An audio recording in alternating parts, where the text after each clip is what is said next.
History of Superfans is very simple. What happened is you remember when Mark Kruger had the factory ride with Nissan and Art Schmidt.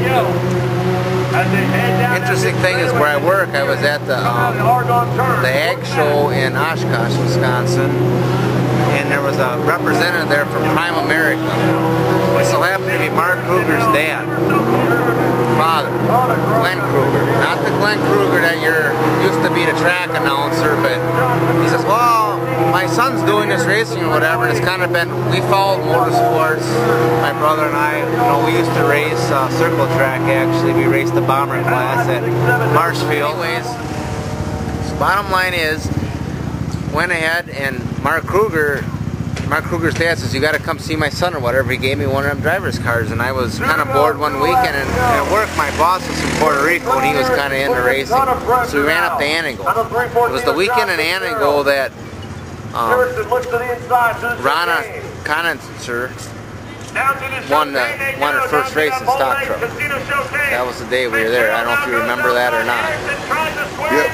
That's the first race that we were ever at. And I went up there with my boss, and I went up there and we were just dropped dead, and we're like, this is cool, this is the coolest thing or whatever. Then I talked to my brother and I said, that's Nitro.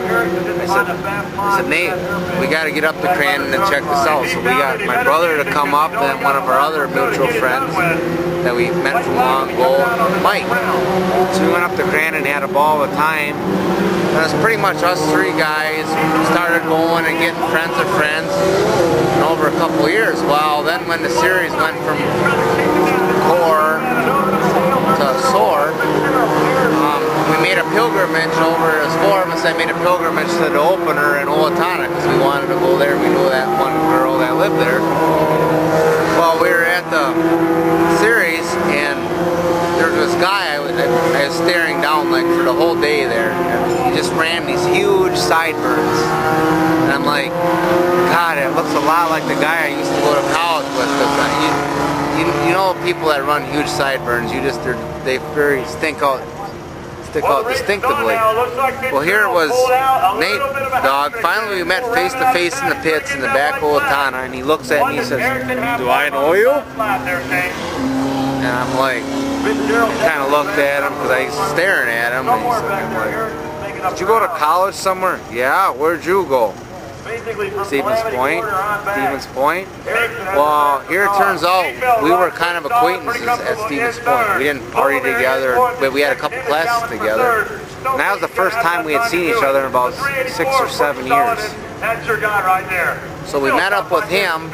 Then he has the circus tent. He's like, come up at Fall Crandon and we'll whatever with the circus tent. Well, so that's where it's kind of all started. He's got the circus tent. There's basically 4 founding fathers. It's Nitro, it's my brother, me, Nate Dog, and Mike. We all have very distinct roles.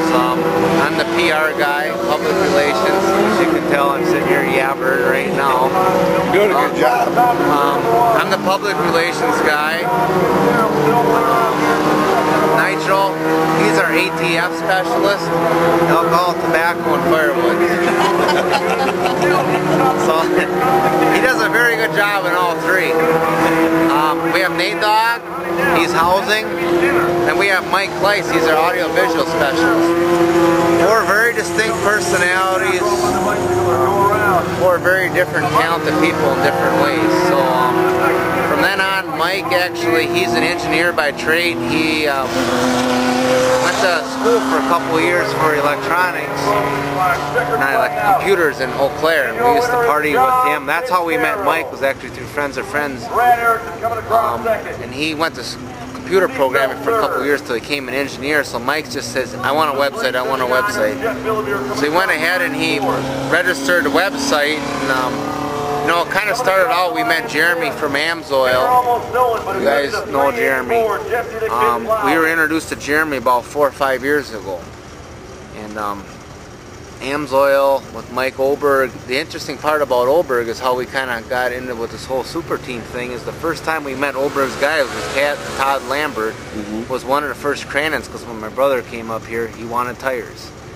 And this is when Oberg was running the Dynamax truck, the Sporty 2 truck. That's the first time we ran into Oberg's, is we were actually back in the campground here where you guys were washing. This had to be 01, 02. And we finally, because everybody kind of rumored up here, my brother wanted some 15-inch tires when the Sporty 2s were running 15s. We started talking, we talked to Todd or whatever. He's like, oh yeah, come back, talk to Mike. Well, and that's kind of where the whole relationship started with Mike Oberg. So since then, it's kind of started with Mike, and then we kind of with the Douglases, and we got to meet Jeremy. We had four distinct personalities. Right now, we have about 40 people sitting back in that campground, and not everybody knows everybody because it's all friends of friends. It's very interesting. So that's kind of where we're at right now. We started a website in February, and you know it's interesting. We don't know really. We need to have a board meeting here. We got some bigger ideas and that type of thing, but that's kind of where we're really at right now. Our objective is whatever we put into the sport, whatever comes to us, we're going to put back into the sport. I mean, you can turn that off right now. Done.